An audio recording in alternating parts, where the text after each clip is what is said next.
Imagine with me that you anticipate playing a game of chess, and when you sit down to play the game, some of the pieces are already arranged. You're not starting from the beginning, but you're playing a part in the game that has already been in progress. Maybe a chess master has already arranged some of the pieces to be where they are. How do you feel about that? Do you feel better that the chess master put the pieces in place to secure a win? Do you think that's really fair, that you didn't have a choice in the matter? Can you anticipate where you think the hidden hand of the chess master was trying to lead you? Or do you feel like you're being forced, sort of like a puppet, to act without any free will? You know, some of these type of questions is the dilemma of being human. We think that we are free to make our own choices, but we find that we are a part of a bigger story that has been in motion long before we entered the game. Such is the problem of a subject called providence. Providence is that mysterious participation of both the human will and the divine will working behind the scenes for a desired outcome. As human beings, we cannot see it or control it, but we can anticipate it and even participate in it. Sometimes we think it is only coincidence, but other times we look at a set of circumstances and we really do believe it's intervention. Maybe we can ignore where we find ourselves in this process of this mysterious interaction between human and divine will, and we might actually miss out on the calling that God has placed upon us. Such is chapter 2 of the book of Esther. In the first 22 verses, we have a door that opens for Esther to step onto the stage as the replacement queen for Vashti, who has been deposed. Chapter 2 focuses on the plan and the process by which Esther takes this royal throne. And all of a sudden, at the end of chapter 2, we will discover that there is an assassination plot against King Ahasuerus, but that'll be next week. This introduces to us another portrait of the Persian excess and exploitation. Royal marriages in the ancient world normally revolved around either family, number one, or political connections. And so there is this kingdom-wide search for a new queen. And so there will be brought in literally hundreds of women that can indulge the king's every desire in order to entertain him, impress him, and make him choose one of them to be the replacement queen. Now, while queens had their own living quarters, concubines who were neither married to the king nor given the same privileges lived in a harem, and a harem had many hundreds of women sometimes. Now, to prepare these women for the Miss Persia contest, they would go through an extensive beauty treatment. Part of the prenuptial spa experience in the citadel of Susa involves sitting sometimes before cosmic burners that produce fragrant smoke that was absorbed by the skin and the hair and the clothes of the woman, so that she was very wonderfully, smelled wonderful to the king when she entered his presence. Beauty was both elaborate, enhanced, and celebrated by ancient people. And Esther's beauty put her in the eyesight of the king. But let's back up a moment, because how did she get here? Where is it that we find the door opening for her to become the next queen? Well, in verses 1 through 4 of chapter 2 that I just read for you, there is a little bit of time that has passed between the rebellion of Queen Vashti and the selection of Esther. And some of this might have to do with the king taking his time, but it's more than likely that over the course of those 180 days of international meetings, Xerxes, also called Ahasuerus, led a military campaign against the Greeks. Although it was unsuccessful, as he comes back to the capital, what we find is he has remembered that he has banished Vashti. That was prompted by a man by the name of Memucan, if you remember chapter 1. So Xerxes' attendants encourage him to replace the queen, and these girls are brought into him one at a time where he can have intimate relationships with them. And what we find is there is this institutionalized form of domination. The king's will is the only will here. And one of these women will become the new queen simply by the dictate of the king himself. But I think there's something more that's going on here, and we need to keep this in mind. This is an affair of the state. Let's reflect for a second about what does it mean to be king. Well, as the head of state, a monarch wields enormous executive power. In the ancient world, the king's word was law, and he held the power of life and death in his hands. But a king is not just a powerful executive. He is more than that. He is the living symbol of the nation he represents. He is the head of state. So if the king is a symbolic embodiment of his country, then what is the queen? The queen is the feminine embodiment of her country as well. In other words, in the external form of her persona, her beauty, her grace, her radiance, all of these type of things represent the entirety of the people. And in the case of King Ahasuerus, his queen is Mother Persia.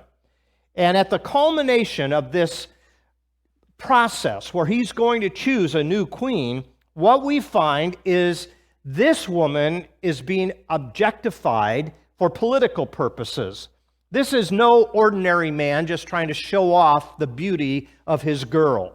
This is an affair of state, and it's presided over by the king's cabinet, but the selection is left to the king himself. We find that we do the very same thing as well.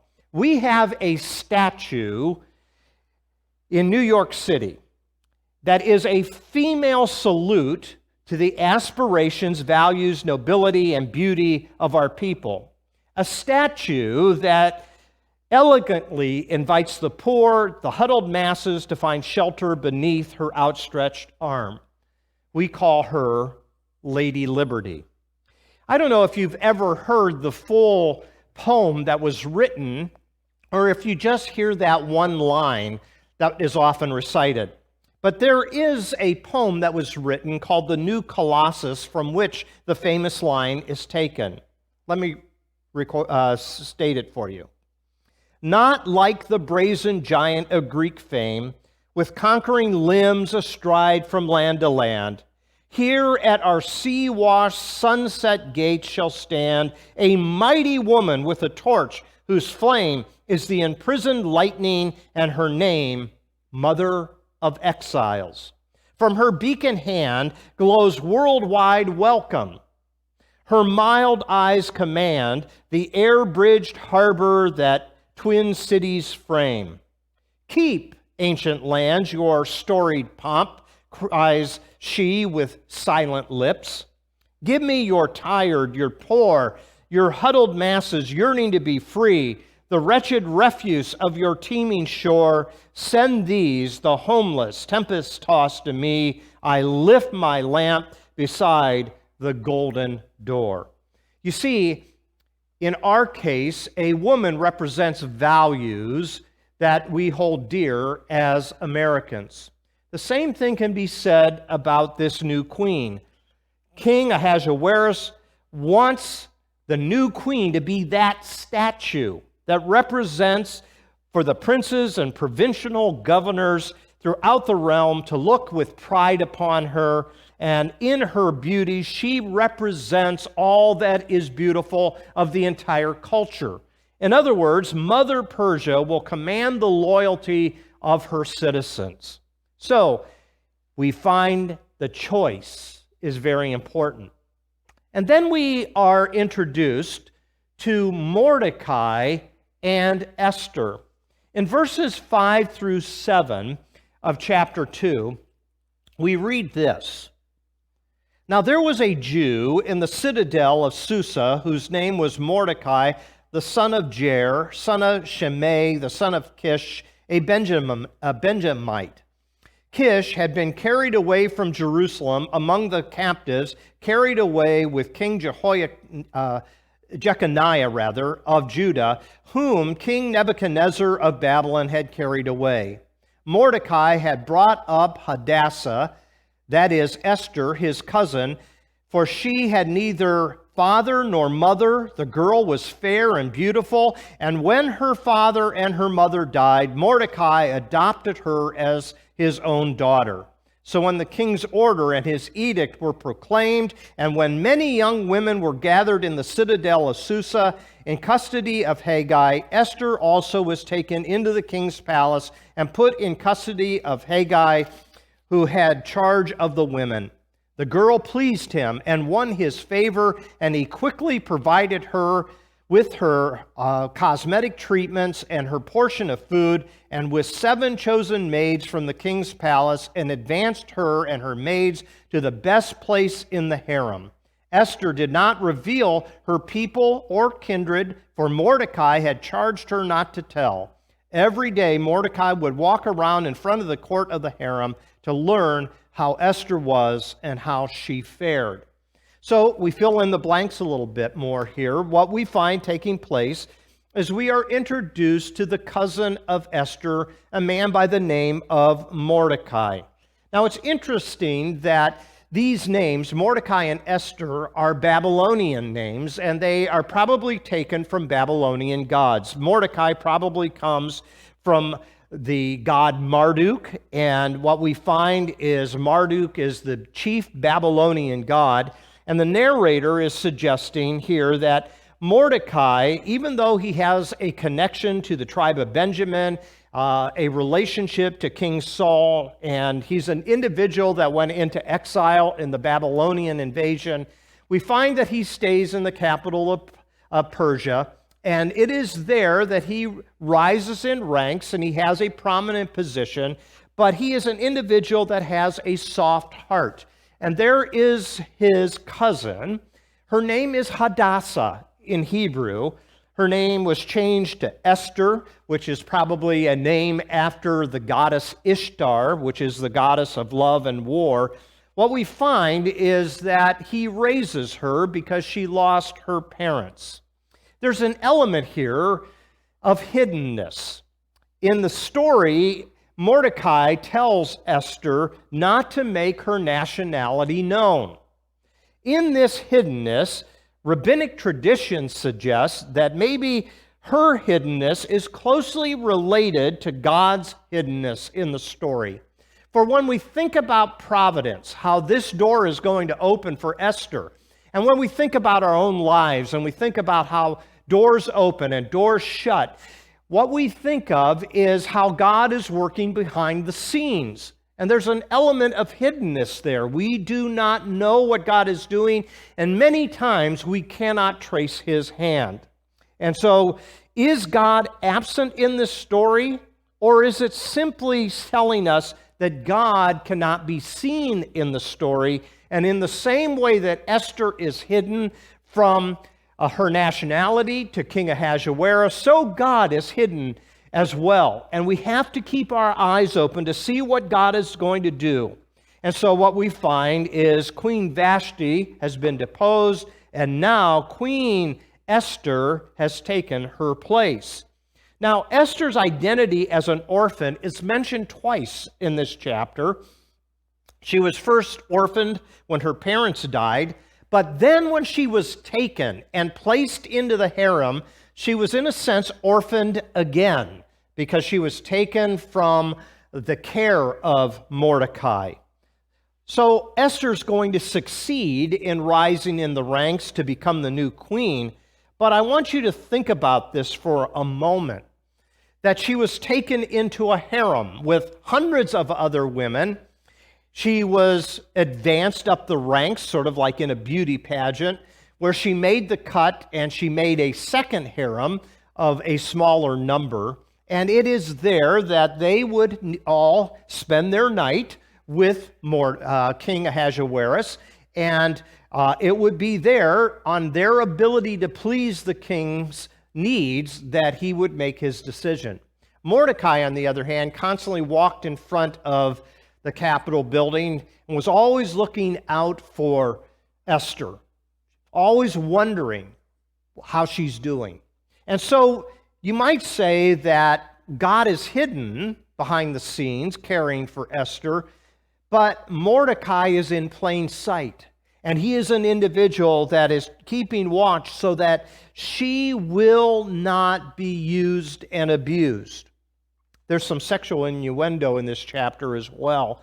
There's a five-fold repetition of a Hebrew word that meant to go in to have intercourse, and that is found in verse 12, 13, 14, and 15. And so after the king would have sexual relationships with these girls, they would be elevated, they would make the cut, and here we find Esther, who continually rises up the ranks. Now that will lead to a question about Esther's morality, and that's a heavy discussion in some theological circles. We will set that aside for today because what we want to do is see that God will use all kinds of different circumstances under all kinds of situations to open doors so that His providence can carry the story forward. We are participants in that story, and many times we are aware of it or anticipate it, but sometimes it is totally hidden from us, and we do not realize that God has put us in place to take care of a situation until we're already in the middle of it. So in this text here, what we find taking place is that God providentially is moving things around on the chessboard, and Esther becomes the new queen.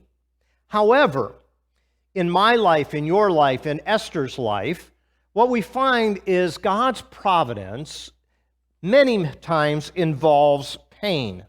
What I mean by that is, even though God is still on the throne, even though God is still ruling, sometimes the beneficial outworking of God's will in the course of human history, although it ultimately will bring about good, in this case it will save the Jews from annihilation, yet while we're going through it, there is a lot of pain that is attached. You see, providence has this mysterious element to it. And when we find ourselves in the middle of the circumstances and pain is filling our heart, many times we will look to God, and I'm sure Esther might have done this as well, and said, God, what are you doing? Why have you put me in a position where I have to compromise my faith, where I have been separated from my cousin Mordecai? And maybe, just maybe, you're asking some of those type of questions inside your heart as well. God, why? Why did these circumstances happen the way they happen? So that brings me to a definition. What is providence? Is God working behind the scenes? How is He working behind the scenes?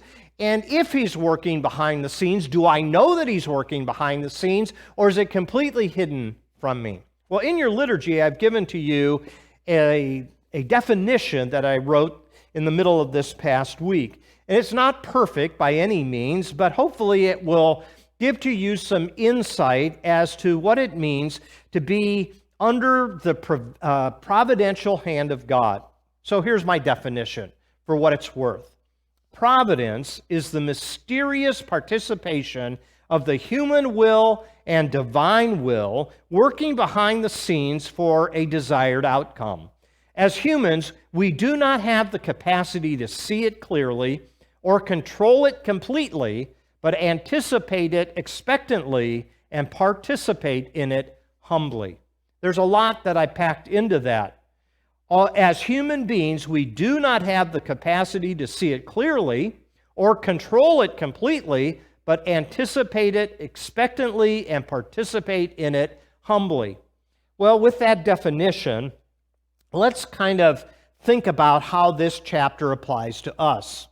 Esther faces a number of painful moments and ethical challenges in this book. And in presenting it to us, what we find is Esther, if she had not risen to the place where she had become queen and could intervene on behalf of her people, she could have been the story of any of the other women that were a part of the harem, women that were used and discarded. And what we find is that maybe, just maybe, all of these women had to survive a set of circumstances until it was time. And we're going to find later in the book that Mordecai will call upon Esther to consider that time, because he will say to her, perhaps God has chosen you, Esther, for such a time as this. And Esther will have to make a difficult decision. And if we were looking ahead in the story, what we will find is she says, if I perish, I perish. We'll come to that later. That she makes this difficult decision, that she will step into this moment and she will make the most of it, because she does believe that God can use the situation, as painful as it is, for his good. So it is noteworthy that the king here chooses Esther. It's interesting that there might have been a wide variety of different nationalities represented in this harem. However, the question never comes up, which I find curious. Don't you think that if the king is going to choose Esther to be the new queen, that somewhere along the way, at one point or another, Ahasuerus would have said, hey, Esther, so where are you from? And that question never comes up. And so her nationality as a Jew is still hidden until the proper time where she will reveal it, and it is then that she will step in as an intercessor for the sake of her people. So what do we do with this chapter? It's more than just selecting a new queen. It's more than just about a group of women given the royal treatment. It's more than about Esther winning the beauty contest. It is the personal story of Esther, yes, but it's also a national story of God's people and how they're both eloquently intertwined. Many times in our lives, we find ourselves providentially placed for a greater purpose. And we are often characters in that story that is being moved by an unseen force, and sometimes against all odds. I don't know where you are in your walk with God, but if you look back over the course of your life, you will at times look back and say, why did circumstances go the way they went? Is it God's providential placement of my life in these circumstances for a greater calling? I don't know. You see, the tension of this chapter is simply this. If it is providence, then are we required to obey it, or do we have a choice? Or if it's coincidence, do we have the freedom to ignore it? Boy, that's a deep question, isn't it? If it's providence, am I required to step into it? If it's simply a matter of coincidence, can I ignore it? We will all have to struggle with these options at some point in our lives. And we're going to need a lot of wisdom in the process. We will need to use wisdom to decide if it's providence or if it's coincidence. And many times in life that's difficult to understand. And that's where the help of other people can maybe give to you insights that you cannot find on your own. That's where trusted friends and your brothers and sisters in the body of Christ might be able to help you say, oh, I see how God has arranged these different pieces. I didn't see it before, but because of this individual and their trusted counsel and their wisdom has shown me how some of these things have moved into place that I find myself. So this chapter is difficult to get a hold of. It is also difficult to apply. but it is something that we all struggle with. What parts of our life are providentially placed, and what parts of our life are simply a coincidence of converging sets of circumstances? I'll let you decide on some of those things. I can't decide that for you. But what I do know is this, that when we think about who we are as human beings, we as human beings do not have the capacity to see it clearly or control it completely, but we anticipate it expectantly because God is still on the throne, and we participate in it humbly. So there is a people's oath that I'd like for us to take. You know, this past week we had the inauguration of a new president, and he stood up on Wednesday and he took the oath of office. Well, I came across this, and you can look at this on a website called thepeoplesinauguration.com. And they wrote a people's oath, and it's kind of a way of saying, I promise to participate in the providence of God. And it goes like this: I, insert your name, do solemnly vow that I will faithfully execute my role in hearing, reimagining, and rebuilding our country, and will do the best of my ability, to the best of my ability, preserve, protect, and defend dignity, justice, and joy for myself and for all around me, that I will do so with love. So, as we close off this service today, maybe you look at that people's oath and you say it genuinely, humbly, but very, very sincerely. I, Larry Posa, do solemnly vow that I will faithfully execute my role. I've been providentially placed here in this country, that I will execute my role in hearing, reimagining, and rebuilding our country, and will do to the best of my ability, preserve, protect, and defend dignity, justice, and joy for myself and for all around me, and that I will do so with love. That's what Esther did. That's what she did for her people. That's what we can do for our people.